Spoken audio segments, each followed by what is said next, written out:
Hey everyone, I'm Paridhi, and today we will talk about reliable data transfer in the context of computer networks like the internet. We'll go over what is reliable data transfer, why it is important to ensure reliable data transfer, and how it is implemented inside the computer networks. First, we must understand what is reliable data transfer. When we send our data on a network, we send it in small chunks called packets. And reliable data transfer ensures that these data packets arrive error-free, which means that none of the bits inside these packets are flipped. It ensures that no packets are lost. So all the packets that were sent arrive at the destination. It also ensures that packets arrive in order, which means the sending order of the packets is same as the receiving order. Now let's think about why do we want reliable data transfer. Can we have communication in a network without RDT? The answer is no. If packets keep getting lost, or they have errors in them, or they arrive in random order, then things can go very wrong. For example, if you are sending text messages or emails, the messages could go missing. They could have partial text or scrambled texts. Similarly, downloaded files could be corrupted, and web pages might load only halfway or never fully. This is a problem. Also, when we try to make calls on the internet, they may drop frequently or have extreme lag or turn into complete noise. Online banking without reliability would be a complete disaster because money may just go missing because a packet was lost. Now we know that reliability is very important.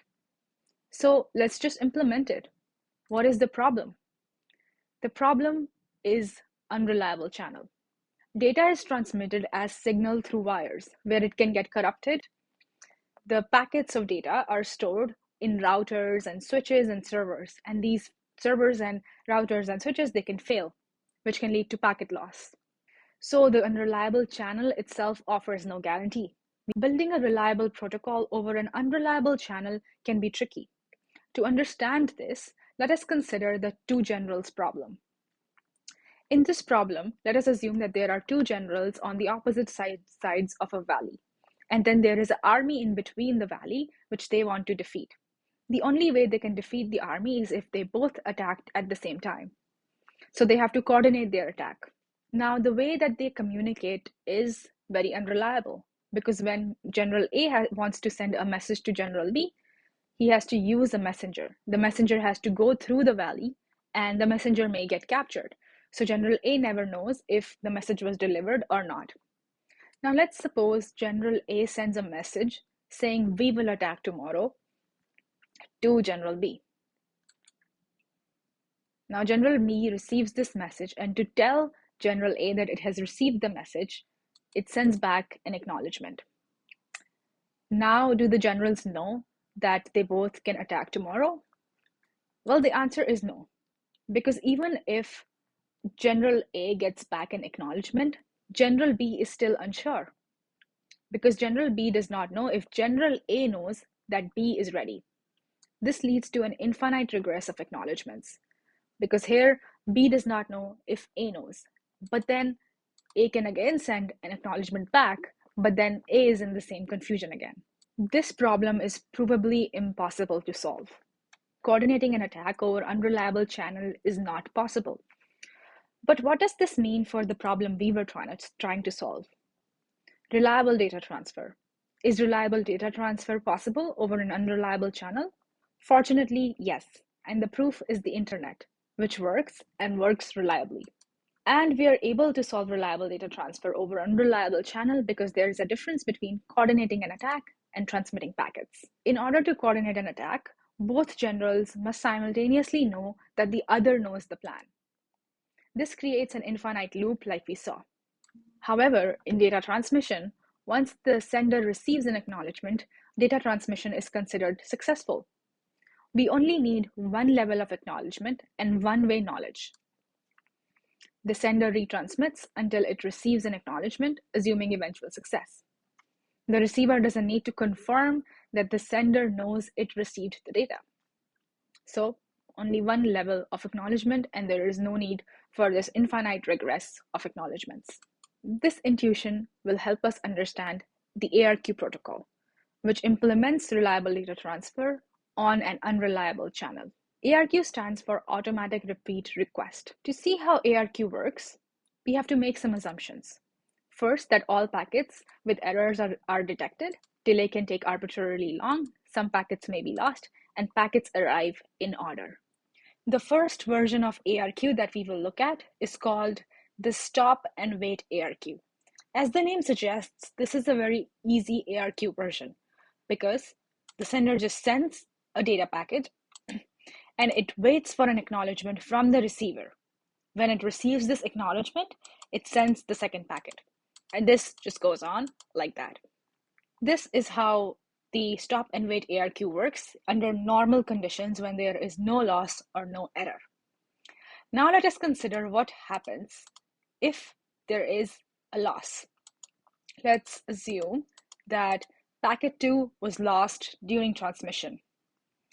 Now the receiver cannot send back an acknowledgement for packet 2 because it hasn't received any packet yet, and it never will.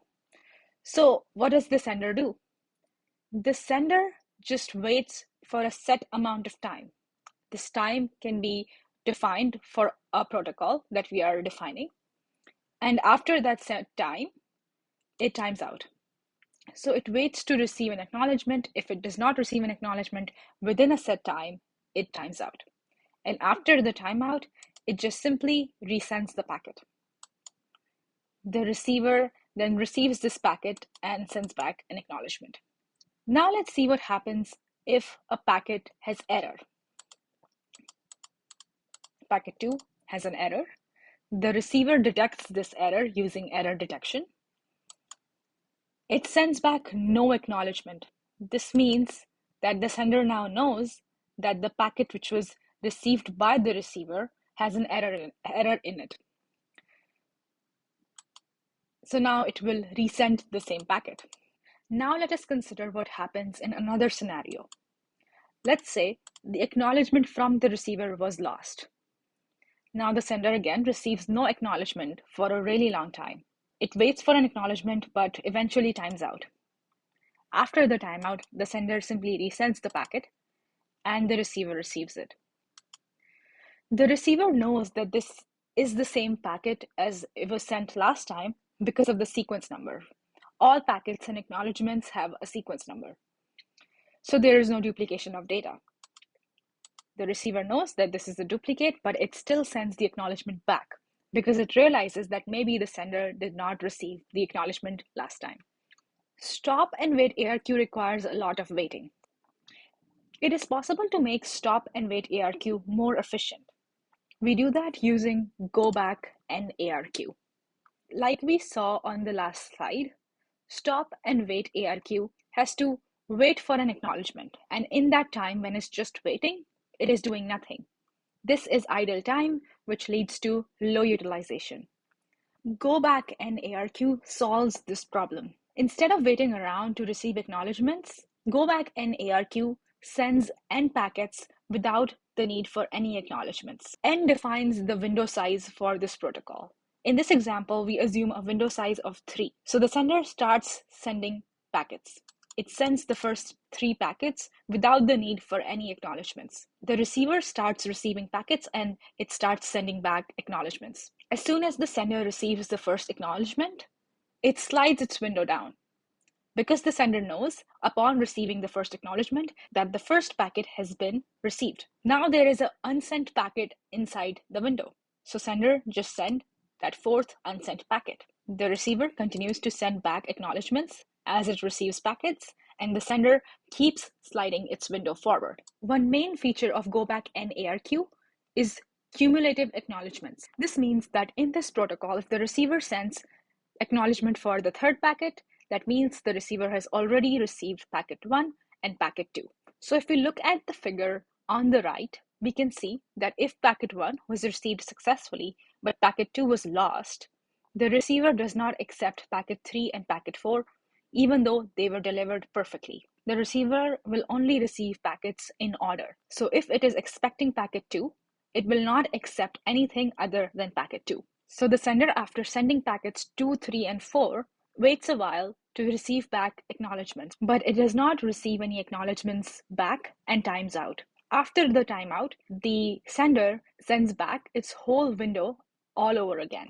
So it sends back packets 2, 3, and 4 again. Now packet 2 is successfully transmitted, so the receiver sends back acknowledgements for packets 2, 3, and 4. This behavior of cumulative acknowledgements is not the most efficient because we end up discarding good packets. Another version of ARQ called selective repeat ARQ overcomes this problem. In selective repeat ARQ, packets can be received even out of order. So if packet 2 was lost, but packet 3 and packet 4 arrived in perfect conditions, they can be accepted. And after the timeout, sender receives acknowledgements for packet 1, packet 3, and packet 4. It does not receive any acknowledgements for packet 2, so it will only have to retransmit packet 2 again. The receiver individually acknowledges all correctly received packets. That means there is no cumulative acknowledgements, and it buffers packets as needed for eventual in-order dispatch. So far, we have assumed that error detection can be done. One of the techniques that is used for error detection is called checksums. The way checksums work is that when the sender wants to send over some data, it creates a checksum for that data, and it attaches this checksum to the data while it is sending the data to the receiver. The receiver receives the checksum along with the data, and it uses the checksum to validate. Let us see with an example how this works. Let's say we want to send the following data. The sender has to create a checksum for this data. The sender simply adds up all the bits together and takes the ones complement. This ones complement is the checksum. The sender sends this checksum along with the data to the receiver. The receiver receives the checksum along with the data, adds it all up together. If the result is all ones, that means that there was no error. If the result of the addition is not all ones, that means there was an error. Instead of just detecting errors, it is also possible to correct errors instead of always asking for retransmission. This is done using forward error correction. There are many techniques that we can use for forward error correction, but these techniques are usually really difficult and we don't have time to cover them in this video. But some of the common techniques that are usually used are the Reed-Solomon codes and convolutional codes, and these codes are used in wireless communications. Another kind of technique and codes which are used for forward error correction are called the low density parity checks and polar codes.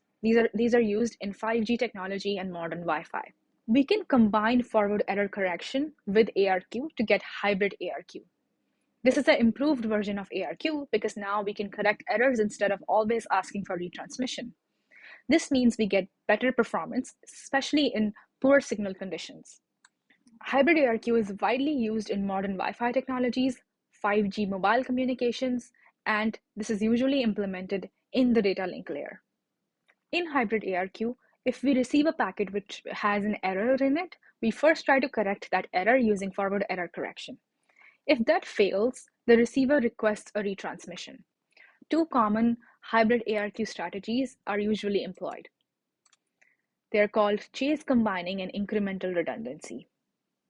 In chase combining, we retransmit the same data, which the receiver combines with prior attempts to improve signal quality. In incremental redundancy, the sender sends additional parity bits in subsequent retransmission, progressively enhancing error correction capabilities without resending the full data. These techniques are employed to further improve the efficiency of ARQ protocol. This ends our discussion of reliable data transfer. Thank you for listening, and bye.